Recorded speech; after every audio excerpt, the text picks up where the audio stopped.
ഇസ്ലാമിക ലോകത്ത് ഏറ്റവും കൂടുതൽ ചർച്ച ചെയ്യപ്പെട്ടിരുന്ന ഒരു പ്രണയ കാവ്യമാണ് അലി ബിൻ അബി ത്വാലിബ് റളിയല്ലാഹു അൻഹും ഫാത്തിമ ബീവിയും തമ്മിലുള്ള ജീവിതം. ആ ജീവിതത്തെ പോലെ ഇന്ന് ലോകത്തൊരു റീൽസുകളും ഇല്ലട്ടോ. അത്രക്ക് മനോഹര. ഓരോ സെക്കൻഡും. മരണത്തിന്റെ കുറച്ച് ദിവസങ്ങൾക്ക് മുൻപ് ഫാത്തിമ ബീവി അലി ബിൻ അബി ത്വാലിബ് റളിയല്ലാഹു അൻഹുവിന്റെ മടിയിൽ തലവെച്ച് ഇങ്ങനെ കിടക്കുന്നുണ്ട്. അങ്ങനെ കിടക്കുമ്പോൾ പെട്ടെന്ന് ഫാത്തിമ ബീവിന്റെ കണ്ണിങ്ങനെ നിറയും. അലി ബിൻ അബി ത്വാലിബ് ചോദിക്കും, എന്തേ ഫാത്തിമ? ഫാത്തിമ ബീവി ചോദിക്കും, അലി, ഞാൻ മരിച്ചാൽ നിങ്ങൾ വേറെ കെട്ടുവോ? ഞാൻ മരിച്ചാൽ നിങ്ങൾ വേറെ കെട്ടുവോ? പെട്ടെന്ന് ചോദ്യം കേട്ട അലി റളിയല്ലാഹു അൻഹു ഞെട്ടിപ്പോവും. എന്ന് ചോദിക്കും, എന്താ ഫാത്തിമ അങ്ങനെ? നിങ്ങൾ പറ അലി, ഞാൻ മരിച്ചാൽ നിങ്ങൾ വേറെ കെട്ടുവോ? അലി റളിയല്ലാഹു അൻഹു ഇങ്ങനെ കണ്ണീരുമായിട്ടിരിക്കുമ്പോ ഫാത്തിമ ബീവി അലീനെ അങ്ങനെ കവിളിലേക്ക് ചേർത്ത് പിടിച്ചൊരു ഉമ്മ കൊടുത്തിട്ട് പറയും, അലി, നിങ്ങൾ കെട്ടണം, ഞാൻ മരിച്ചാൽ നിങ്ങൾ കെട്ടണം. പക്ഷെ കെട്ടുന്നത് നിന്റെ മൂത്ത ജ്യേഷ്ഠത്തി സൈനബയുടെ മകൾ യമാമനെ ആയിരിക്കണം. നബി സല്ലല്ലാഹു അലൈഹി വസല്ലമയുടെ ആദ്യ മകൾ സൈനബ, രണ്ടാമത്തെ റുഖിയ, മൂന്നാമത്തെ ഉമ്മു കുൽസൂം, നാലാമത്തെ ഫാത്തിമ ബീവി. ഈ ഫാത്തിമ ബീവി പറയാണ്, എന്റെ മൂത്ത ഏട്ടത്തി സൈനബ റളിയല്ലാഹു അൻഹാന്റെ മകൾ യമാമ റളിയല്ലാഹു അൻഹാനെ നിങ്ങൾ കെട്ടാവും, വേറെ എവിടെയും പോയി കെട്ടരുത്. അലി ബിൻ അബി ത്വാലിബ് അമ്പരപ്പോടെ ചോദിക്കും, എന്തിന് ഫാത്തിമ? ഫാത്തിമ ബീവി പൊട്ടിക്കരഞ്ഞിട്ട് പറയും, അലി, നിങ്ങളെപ്പോലുള്ള ഒരാളിന്റെ കുടുംബത്തിൽ വേണം അലി. നിങ്ങളെ ഞാൻ വേറൊരു കുടുംബത്തിന് വിട്ടുകൊടുക്കൂല അലി. നിങ്ങളെപ്പോലെ കുടുംബം സ്നേഹിക്കുന്ന, നിങ്ങളെപ്പോലെ മക്കളെ സ്നേഹിക്കുന്ന, നിങ്ങളെപ്പോലെ ആഹാരം സ്നേഹിക്കുന്ന, നിങ്ങളെപ്പോലെ ഭാര്യയെ സ്നേഹിക്കുന്ന, നിങ്ങളെപ്പോലെ സമൂഹത്തെ സ്നേഹിക്കുന്ന ഒരു മനുഷ്യൻ പുറത്തു പോകരുതലി. നിന്റെ കുടുംബത്തിൽ നിന്നല്ലാണ്ട് നിങ്ങൾ വേറെ കെട്ടിയ നിങ്ങൾ ആ കുടുംബത്ത് പോവും. എനിക്ക് സൈക്കൂലലി. നിങ്ങളെപ്പോലത്തെ ഒരു നല്ല മനുഷ്യൻ നിന്റെ കുടുംബത്തിൽ വേണം അലി. അലി റളിയല്ലാഹു അൻഹു ഇങ്ങനെ പൊട്ടിക്കരയുമ്പോൾ ഫാത്തിമ ബീവിയും പൊട്ടിക്കരഞ്ഞ് അണച്ചുകൂട്ടി പിടിക്കുന്ന. പിന്നീട് ഫാത്തിമ ബീവി ദിവസങ്ങൾക്കുള്ളിൽ മരിച്ചു പോകുന്നുണ്ട്, വഫാത്താകുന്നുണ്ട്. പിന്നീട് അലി റളിയല്ലാഹു അൻഹു വർഷങ്ങൾക്ക് ശേഷം കല്യാണം കഴിക്കുന്നത് ഇതേ യമാമനെ തന്നെയാണ്. രണ്ട് കല്യാണം അലി ബിൻ അബി ത്വാലിബ് കഴിച്ചിട്ടൊന്ന്, ഫാത്തിമ ബീവി, രണ്ടാമത്തെ യമാമ. ഞാൻ ഈ ചരിത്രം പറയുന്നത് എന്തിനാണെന്നറിയോ? ഫാത്തിമ ബീവി പറയുന്ന ഒരു വാക്കില്ലേ, അലി, നിങ്ങളെപ്പോലെ ഒരാളിന്റെ കുടുംബത്തിൽ വേണം അലി. എനിക്ക് എന്റെ കുടുംബത്തിന് കിട്ടിയൊരു സൗഭാഗ്യങ്ങൾ.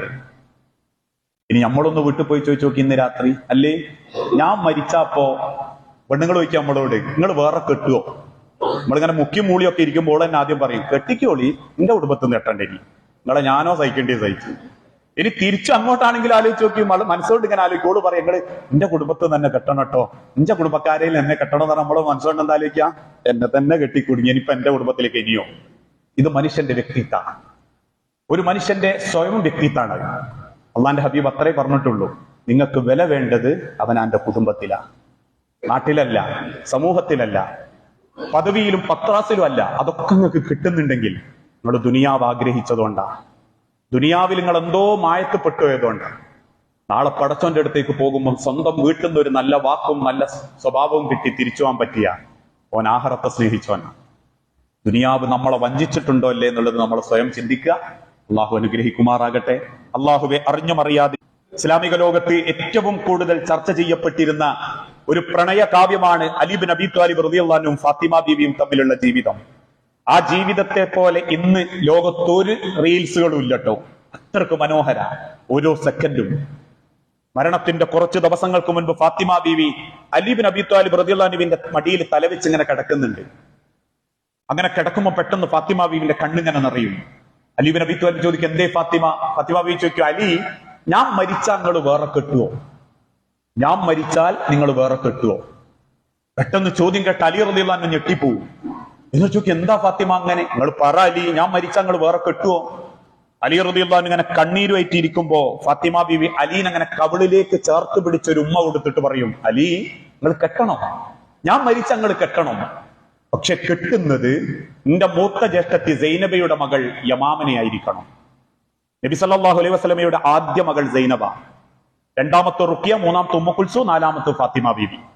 ഈ ഫാത്തിമ ബീവി പറയാണ്, എന്റെ മൂത്ത ഏട്ടത്തി സൈനബ റളിയല്ലാഹു അൻഹാന്റെ മകൾ യമാമ റളിയല്ലാഹു അൻഹാനെ നിങ്ങൾ കെട്ടാവും, വേറെ എവിടെയും പോയി കെട്ടരുത്. അലി ബിൻ അബി ത്വാലിബ് അമ്പരപ്പോടെ ചോദിക്കും, എന്തിന് ഫാത്തിമ? ഫാത്തിമ ബീവി പൊട്ടിക്കരഞ്ഞിട്ട് പറയും, അലി, നിങ്ങളെപ്പോലുള്ള ഒരാളിന്റെ കുടുംബത്തിൽ വേണം അലി. നിങ്ങളെ ഞാൻ വേറൊരു കുടുംബത്തിന് വിട്ടുകൊടുക്കൂല അലി. നിങ്ങളെപ്പോലെ കുടുംബം സ്നേഹിക്കുന്ന, നിങ്ങളെപ്പോലെ മക്കളെ സ്നേഹിക്കുന്ന, നിങ്ങളെപ്പോലെ ആഹാരം സ്നേഹിക്കുന്ന, നിങ്ങളെപ്പോലെ ഭാര്യയെ സ്നേഹിക്കുന്ന, നിങ്ങളെപ്പോലെ സമൂഹത്തെ സ്നേഹിക്കുന്ന ഒരു മനുഷ്യൻ പുറത്തു പോകരുതലി. നിന്റെ കുടുംബത്തിൽ നിന്നല്ലാണ്ട് നിങ്ങൾ വേറെ കെട്ടിയ നിങ്ങൾ ആ കുടുംബത്ത് പോവും. എനിക്ക് സൈക്കൂൽ അലി, നിങ്ങളെപ്പോലത്തെ ഒരു നല്ല മനുഷ്യൻ നിന്റെ കുടുംബത്തിൽ വേണം അലി. അലി റളിയല്ലാഹു അൻഹു ഇങ്ങനെ പൊട്ടിക്കരയുമ്പോൾ ഫാത്തിമ ബീവിയും പൊട്ടിക്കരഞ്ഞ് അണച്ചുകൂട്ടി പിടിക്കുന്ന. പിന്നീട് ഫാത്തിമ ബീവി ദിവസങ്ങൾക്കുള്ളിൽ മരിച്ചു പോകുന്നുണ്ട്, വഫാത്താകുന്നുണ്ട്. പിന്നീട് അലി റളിയല്ലാഹു അൻഹു വർഷങ്ങൾക്ക് ശേഷം കല്യാണം കഴിക്കുന്നത് ഇതേ യമാമനെ തന്നെ. 2 കല്യാണം അലി ഇബ്നു അബീ ത്വാലിബ് കഴിച്ചിട്ടൊന്ന് ഫാത്തിമ ബീവി, രണ്ടാമത്തെ യമാമ. ഞാൻ ഈ ചരിത്രം പറയുന്നത് എന്തിനാണെന്നറിയോ? ഫാത്തിമ ബീവി പറയുന്ന ഒരു വാക്കില്ലേ, അലി നിങ്ങളെപ്പോലെ ഒരാൾ എന്റെ കുടുംബത്തിൽ വേണം അലി. എനിക്ക് എന്റെ കുടുംബത്തിന് കിട്ടിയ ഒരു സൗഭാഗ്യങ്ങൾ. ഇനി നമ്മളൊന്ന് വീട്ടിൽ പോയി ചോദിച്ചു നോക്കി, ഇന്ന് രാത്രി അല്ലേ ഞാൻ മരിച്ചപ്പോ പെണ്ണുങ്ങൾ ചോദിക്കുക നമ്മളോട്, നിങ്ങൾ വേറെ കെട്ടുവോ? നമ്മളിങ്ങനെ മുക്കി മൂളിയൊക്കെ ഇരിക്കുമ്പോൾ തന്നെ ആദ്യം പറയും, കെട്ടിക്കോളി, എന്റെ കുടുംബത്തിൽ നിന്ന് കെട്ടണ്ടേ, നിങ്ങളെ ഞാനോ സഹിക്കേണ്ടി സഹിച്ചു. ഇനി തിരിച്ചു അങ്ങോട്ടാണെങ്കിൽ ആലോചിച്ച് നോക്കി, മനസ്സുകൊണ്ട് ഇങ്ങനെ ആലോചിക്കോളൂ പറയും, നിങ്ങൾ എന്റെ കുടുംബത്തിൽ തന്നെ കെട്ടണം കേട്ടോ, എന്റെ കുടുംബക്കാരെയും എന്നെ കെട്ടണം എന്ന് പറഞ്ഞാൽ നമ്മള് മനസ്സുകൊണ്ട് എന്താ ആലോചിക്കാം, എന്നെ തന്നെ കെട്ടിക്കൂടി, ഇനിയിപ്പൊ എന്റെ കുടുംബത്തിലേക്ക് ഇനിയോ. ഇത് മനുഷ്യന്റെ വ്യക്തിത്വമാണ്, ഒരു മനുഷ്യന്റെ സ്വയം വ്യക്തിത്വമാണ്.